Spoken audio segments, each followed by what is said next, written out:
Hello, Grapperinos, and welcome to another exciting episode of Probably Next Week on Smackdown. I'm Bryon, and joining me, as always, the number one Saudi Arabian wrestling fan, Mike. Say hi, Mike. I got love Jeddah, Saudi Arabia. I think it's the best city on earth. They have so much stuff there. Yeah, The only caveat is that you can only go around places if you are male. I see. Yeah. But they have a museum, so They do have a museum, but again, it's like a giant boys' club. There are no females allowed unless they are accompanied by a male. oh, And somehow we still treat. I could be wrong. I probably am wrong, but somehow we still treat them as a member of the first world. But anyway, this is a wrestling podcast, not CNN. So boy, you sure do sound like CM Punk's detractors right now. until I get paid $10 million from the King of Saudi Arabia, I will continue to have this opinion. Yeah, for sure. Well, anyway, CM Punk is on Raw, but we might as well get that out of the way. We could talk more about it when we get to Raw, but whatever. Anyway, this is SmackDown. We're booking SmackDown, and we are booking SmackDown right up until the, I suppose, end of the King and Queen of the Ring stuff. And we head to Saudi Arabia. We also have Saturday night's main event to look forward to. And many more, as the next major event, I suppose, as part of the Big Four, is SummerSlam. And you know the rules. You can just read them here. You can read it for yourself. I think we've gotten a few episodes out of the way where we explain the rules, so you can just take a look there. So after we sort of do this stuff where we get our bookings and predictions out of the way, we are going to watch the next episode of SmackDown, and we are going to basically just score our predictions and bookings based on the score system right there. You can read it by yourself. Don't need to summarize anything there. It's right there. So we want to get this out of the way before anyone sort of, I don't know, complains that we don't explain anything. And I just say, go to the first episode. That's how usually these things get resolved. Or you can pause the video and just read the rules. Yeah. Yeah. Oh. Okay, so scores. I don't think you sent me your score from last week. So Well, I don't think you did. dude, do you want to fix it and then splice that part in, or are we just going? Or are we Monday Night Rawing it right now? We're just going to go ahead, and I will probably edit it. Yeah. I think I got 7.5. I got 7.5 this week. Because I had a lot of good predictions about the women's Money in the Bank, the whole Naomi thing, with Stratton. I think I also got the Wyatt Sicks versus Motor City Machine Guns right as well. I didn't have a post-match beatdown, and I believe I also got JC Mateo and Jacob Fatu, I think, or something. I really have to put down like what I got right in terms of my per match prediction. I only have what I have. I write down what happened, and I write down my points. I don't write. No, I didn't get that. Okay, never mind. Well, I did. I think I got both the. I got the Queen of the Ring right. I got Naomi promo right, and I think I got Cody Rhodes as well. So One thing's for sure. you can always count on Cody Rhodes to show up. Yeah. Road Dogg loves you. All right, he loves your booking. That's why you're winning.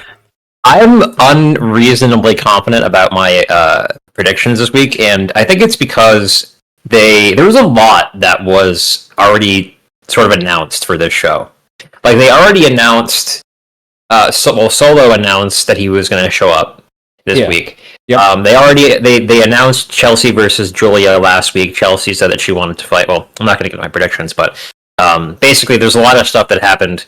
Like Julia versus Chelsea Green was announced last week.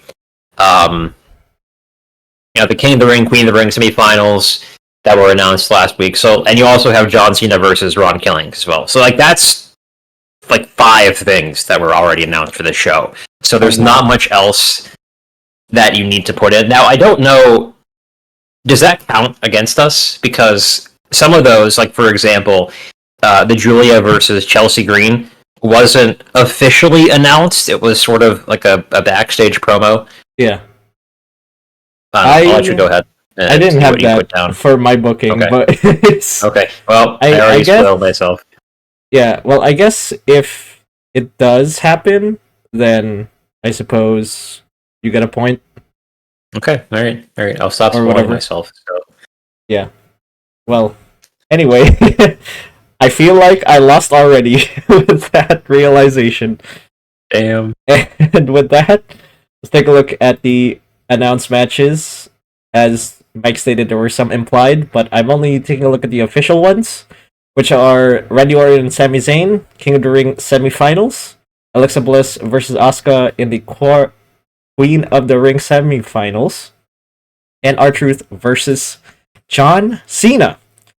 So without further ado, let's book this stuff and get to my version of the show as Ron Killings comes out to the ring, talks about attacking John Cena last week, says that, it's time for people to take him seriously. John Cena isn't taking him seriously, so here he is attacking John Cena.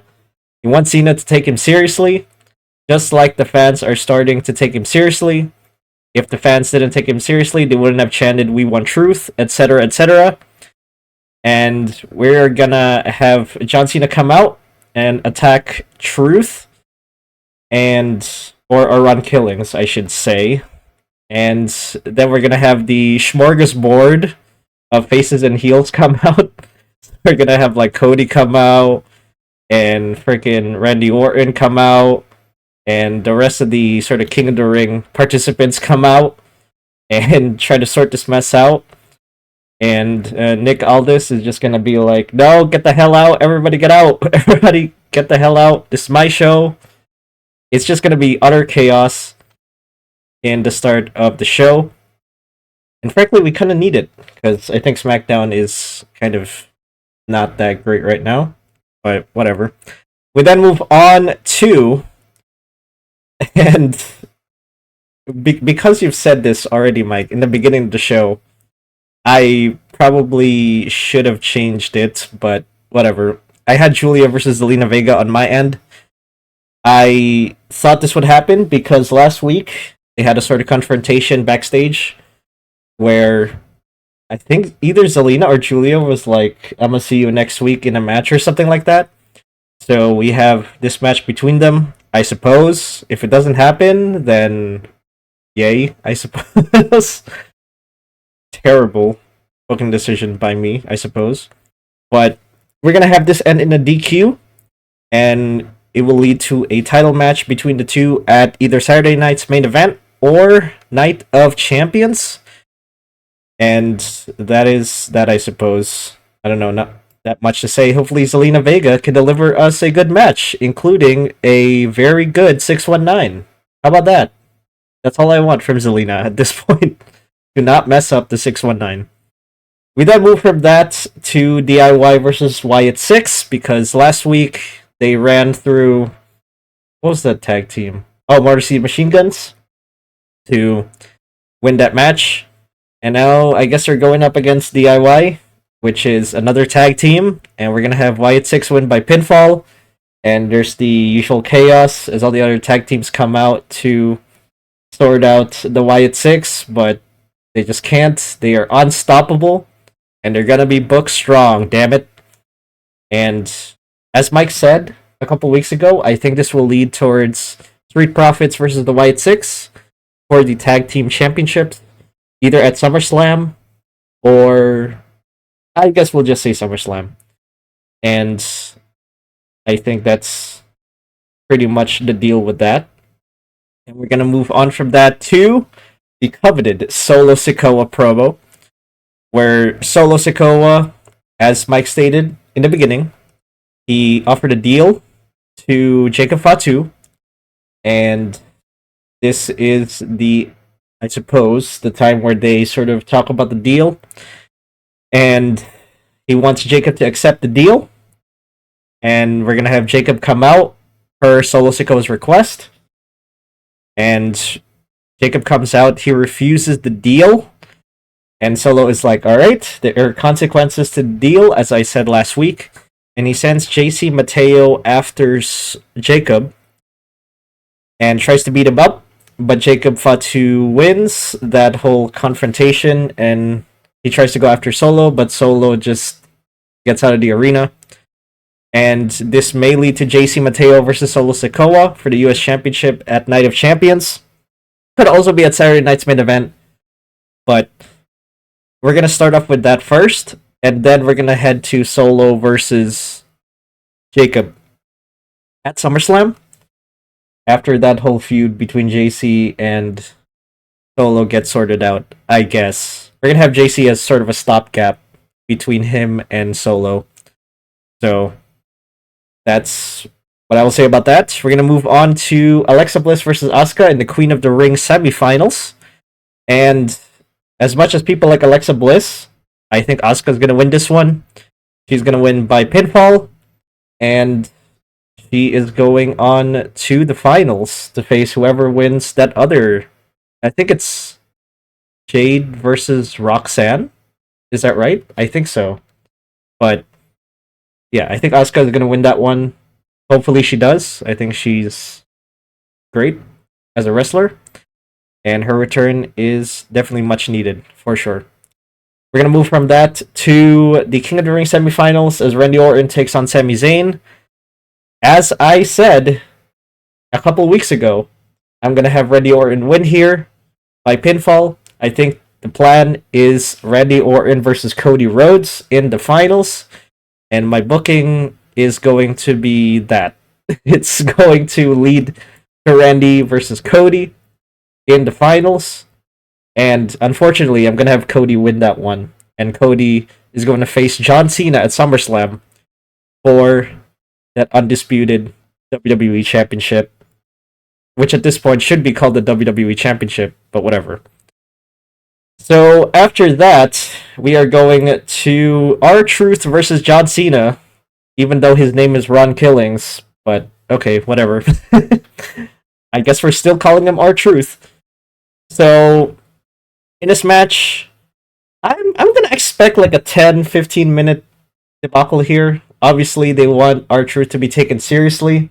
So I think we're going to get a decent match this time around between the two and not a squash match like what we got at Saturday night's main event. And we're going to have, obviously, Cena win by pinfall. And he beats down R-Truth after the match. And then CM Punk comes out. Cena retreats. And he laughs at CM Punk. He sort of raises the WWE Championship. Or sorry, the undisputed WWE Championship as the show goes off the air. As CM Punk just looks on at John Cena from the ring. I think that's it. Any questions? Just straight up. Okay. So, what do you think they're going to do with Alexa Bliss? Man, it seems like you want them to push Asuka. And I have that happening too, but I'm interested to hear your thoughts on where they're going to go with Alexa Bliss. They're going to have her sit in catering for 3 months and then bring her out for Survivor Series. Yeah, that sounds like a Triple H thing. Yeah. I mean, like, where else can she fit into? Like, unless they're gonna put her on Wyatt Sicks, but that's already covered. Yeah, it's already covered by Nikki Cross. So, like, where else she can go? Doesn't really serve as a female lead, right? She doesn't talk. She doesn't do anything. So I think Alexa Bliss could go slot back into that as sort of like a female lead in addition to Uncle Howdy, or she could go into a feud with Chelsea Green. She could go into a feud with Selena Vega, but I think she's face, so she probably wouldn't go against Selena probably. So she could go into what? Yeah, sorry. Now that I think about it, I did remember having Alexa Bliss having an interaction with Charlotte. So I think that's where. Oh yeah, sorry, Charlotte. Yes, not Chelsea. Yeah. Charlotte. Yes. Yeah. Which I don't know. I mean, Charlotte okay as a wrestler, Alexa fine I guess as a wrestler, but I don't know if there's any interest in specifically Charlotte. Like Charlotte, people don't like Charlotte, and Alexa Bliss. Okay, people are fine with Alexa Bliss, but how long is that going to be until people are like, well, I don't know, she's fine, I guess. She's okay. You know? I just don't know if that feud between her, or potential feud, I should say, between her and Charlotte would be fine. You know what? What if we put her into a women's tag team with, oh god, what's her name? Another blonde. Tiffany? And Tiffany? I guess they could do that when Tiffany loses her championship. But I was thinking like a women's tag team, Alexa Bliss and I don't know. Maybe put Ivy Nile on SmackDown or something. I don't think that will happen. But a women's tag team between Alexa Bliss and another woman would be cool as well. Like that could give some life to the women's tag team division, you know? Them going after them going after Liv Morgan and Raquel Rodriguez could be nice. But yeah, I don't know. I think they're just gonna have her go to backstage and talk to people for a couple of months, and then when the time is right, she's back, everybody. She's back again. Yeah. Anything else? Why do you have Randy Orton going over on this one? I thought the momentum was behind Sammy, at least in the booking. I think that's where they're going to go. But why do you think they're going to go with Randy? Because Randy versus Cody is the play, and we need to get Cody his rematch. Randy isn't going to get his rematch because they've already advertised him and Cena's match as one last time, so that's not going to happen.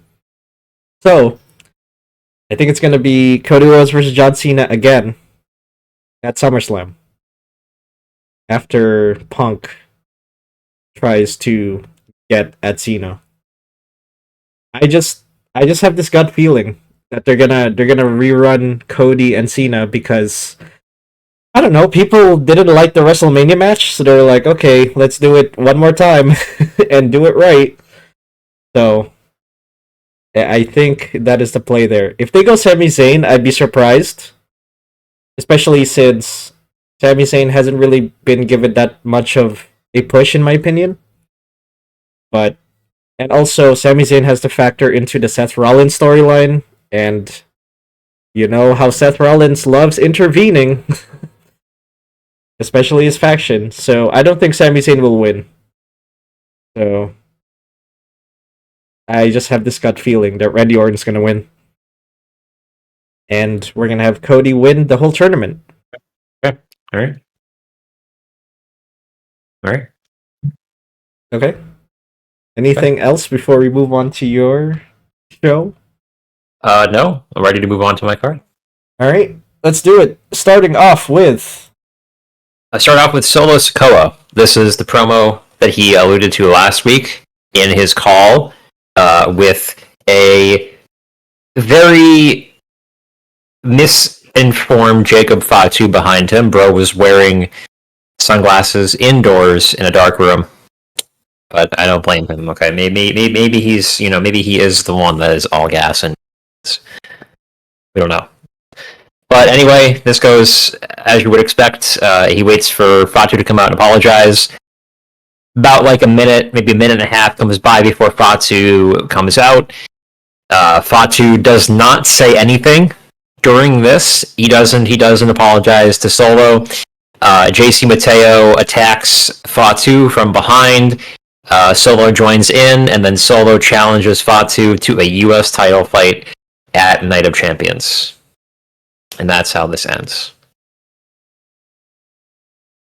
Okay, so kind of identical to my whole thing? Yes, basically, yes. Except the sunglasses.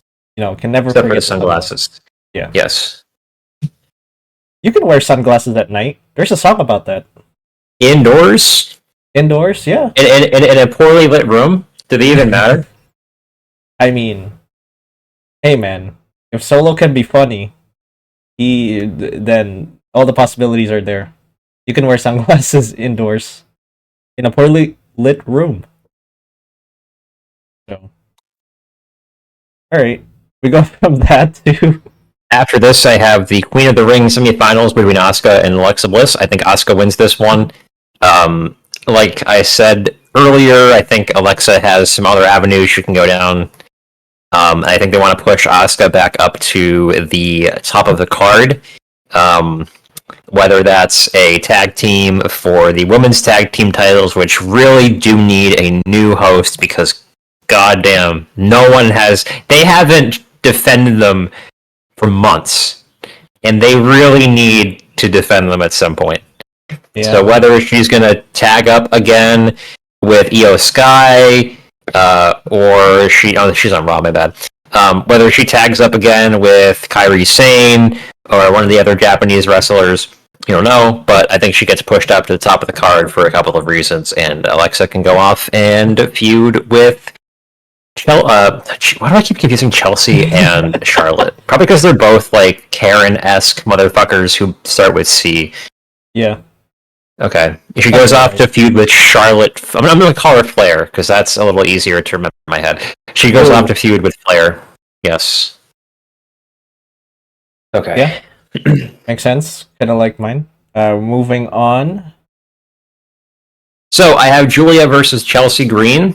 I alluded to this earlier. The reason that I say this is happening is because last week, when Chelsea had the video call from her hot tub, she said that she wanted to face Julia next week. I think that happens. I mean, it could not happen. She could pull some shenanigans again where she doesn't face Julia. That could happen. It happened last week. So there was a call from a hot tub? Yeah, she had like a FaceTime call. Remember there was like she was in the quarterfinals, and then the one where she was interrupted. Like, yeah, she was like, Nicholas, I'm not here, and then Piper Niven came in and took her spot, or no, Owl Fire took her spot. Okay. So I think in that call she said she wanted to fight Julia, so I think this happens this week. It could also not happen like last week, so I could be wrong. I could be feeding you misinformation. Again, anything can happen. This is Smackdown, after all. Except for the other things. But I think Chelsea wins this because of Secret Service interference. I think she has lost for a while and needs a couple of wins to build her. I think they want to put her back in the U.S. title picture. So. And you're going to have Julia lose clean. That's interesting. I had her via Secret Service interference. Oh. Alright. Interesting. Do you still want Julia to chase the Women's U.S. Championship? Or would you have her? Yes. Okay. Yeah. Yep. So in that case, would you have like a triple threat? Yeah, I think this could lead to a triple threat between her, Chelsea Green, and Zelina Vega. Yeah. SummerSlam? Yeah. Yeah, SummerSlam. Yep. Okay. Alright, from that, we go into... to Nia Jax, everybody's favorite women's top of the card, upper card wrestler. Yeah. I think she calls out Tiffany. Tiffany comes to the stage. I had this last week as well. She calls out Tiffany. Tiffany comes to the stage. She accepts Nia's fight at Night of Champions, or she goes to the ring. I'm going to say she goes to the ring. Tiffany goes to the ring all the time. Tiffany comes to the ring. She accepts her fight at Night of Champions because I guess Nia Jax can just ask for a championship fight. Okay. Tiffany then gets attacked by Naomi, who then again tells Nia Jax to... Sorry. He's attacked by Naomi, who is then told to fuck off by Nia Jax. And I think there's going to be a little bit of tension between Naomi and Nia Jax in this feud. I think you'll see Naomi show up at the championship fight. Because last week, the same thing happened, where Naomi kind of went in the ring, and then Nia was like, fuck off, get out of here, and then Naomi left. So I think you're going to see a little bit more of that this week. And I swear to fucking God, if they go with the Nia Jax and Naomi pairing, like a month after I called it, I am going to be so vindicated. I honestly, that's what I thought they were leading to, or at least alluding to, like an alliance between Naomi and Nia Jax. Like they're both heels, right? And Naomi is the Money in the Bank holder. Yes, so... it's a repeat of last time where Tiffany is the Money in the Bank holder. Yep. So yeah, the cards align and they make sense, but are they going to run it back? I don't know. The Big Dub, they love to run things back, though. They do. So I'm confident that that's probably where it's going.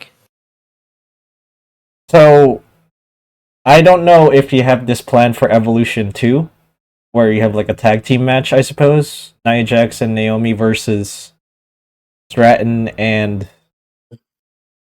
someone. Do you see that happening? Or possibly. I don't know who she would tag with, though. Maybe Alexa Bliss. Maybe Bianca Belair. Probably Bianca Belair actually make more sense. Yeah. Or Jade. Jade could also make sense. Or Jade. Yes. Yeah. All right. Okay.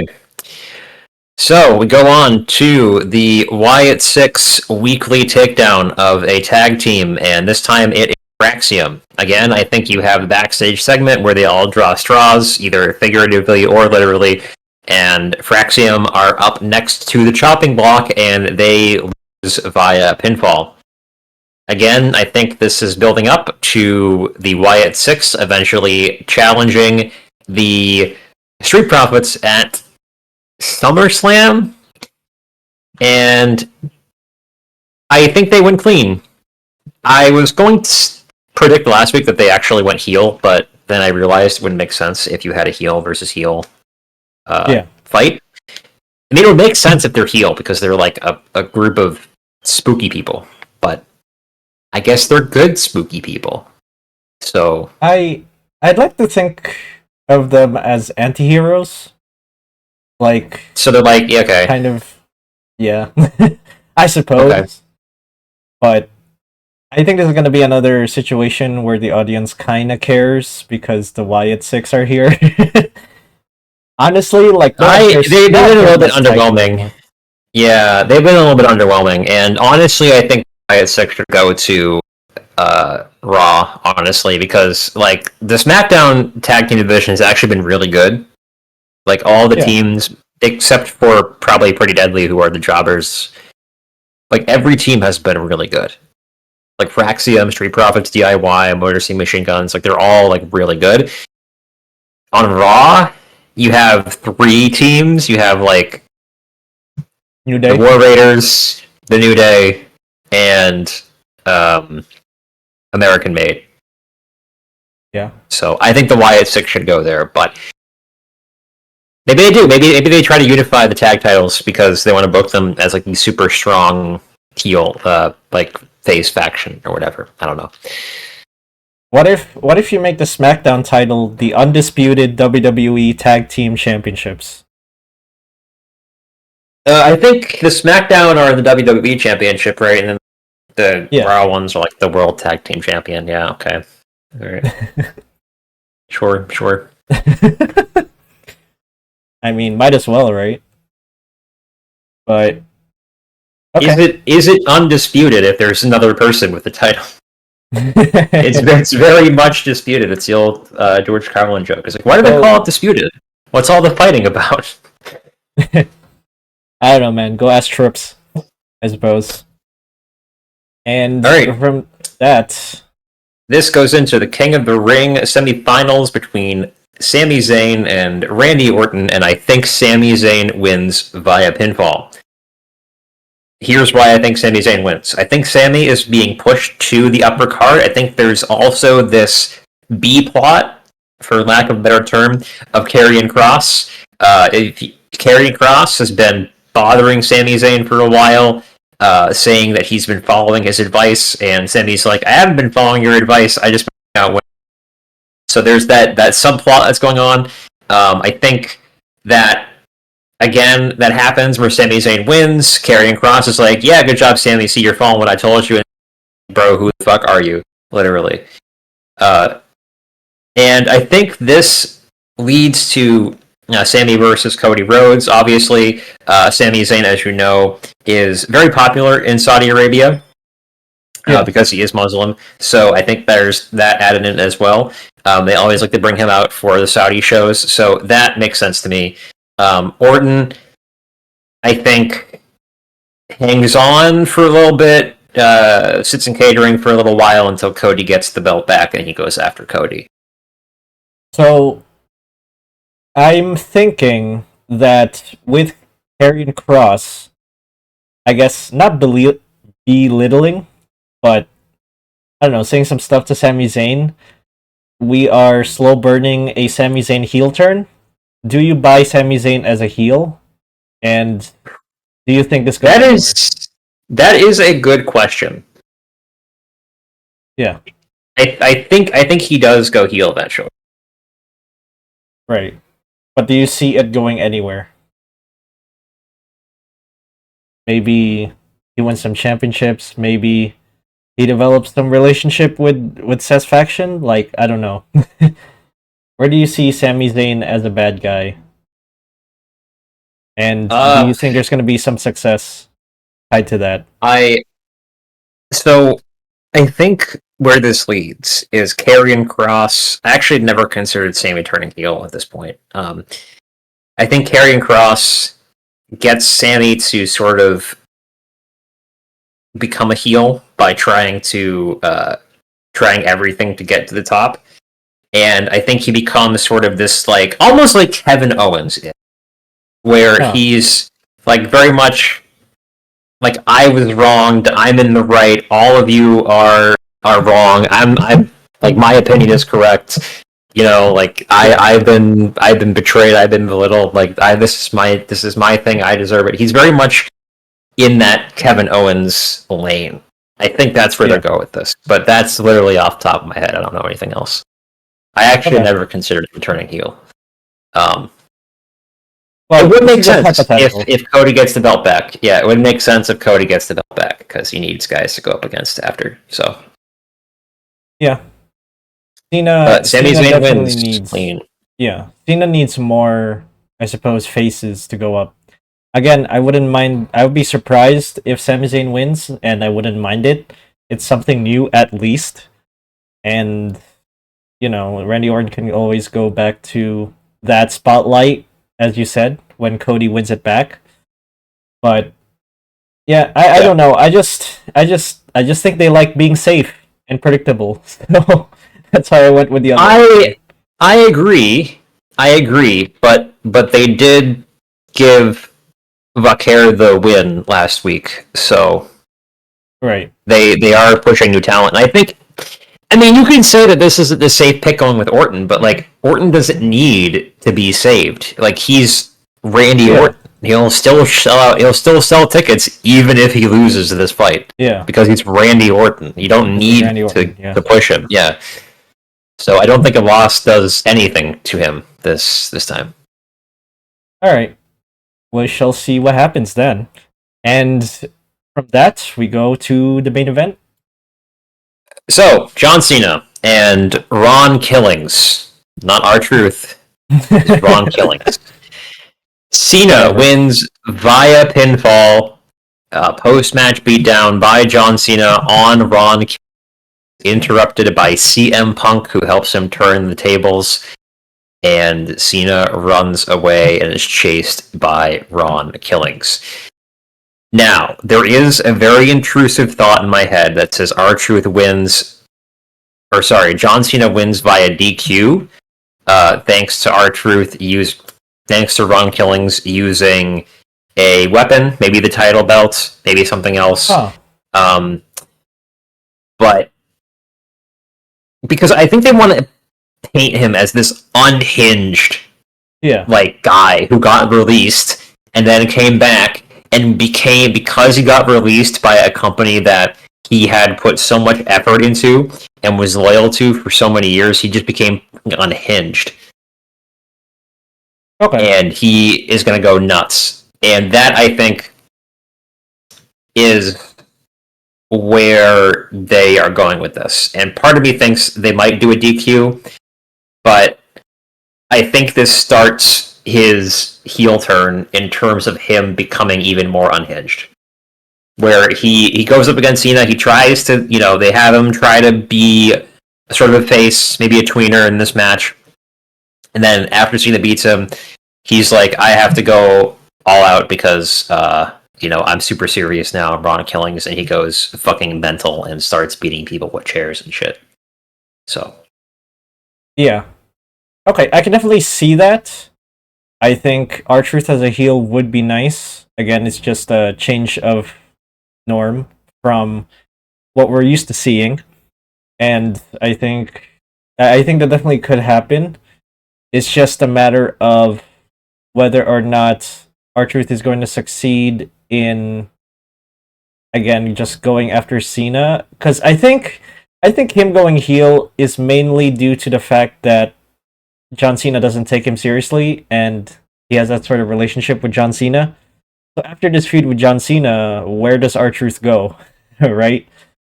So I'm just thinking about this kind of long term. I think R-Truth being a bad guy would be pretty cool. But after John Cena, where does that go? Does he go after Cody? Does he go after Randy Orton? There's like many avenues they could go, I suppose. But I don't know. I think it's just they have to nail down the starting point of the heel turn and just nailing all of that right from the get-go. Just have a plan in place after Cena. And I think if R-Truth is going to be a bad guy, they might as well have some sort of plan with him after Cena so that they have all that sorted out, I suppose. But right. Yeah. Okay. But otherwise, this is kind of identical to what I have. Yeah. Right, whatever. Alright. Well, with that, we are going to check out the next episode of Smackdown as it comes out. We're going to score our predictions and bookings with the point system. And we're going to get back to you with, hopefully, an accurate scorecard and not the one that, you just saw a couple of minutes ago in the beginning of the show. But until then, thank you so much for ordering a blue cheese pizza called Probably Next Week on Smackdown from Grapperinos. And remember, if you're down for some fresh, oven-baked, crispy wrestling content, stop by Grapperinos and order yourself some content you can grapple with. See you next time, Grapperinos.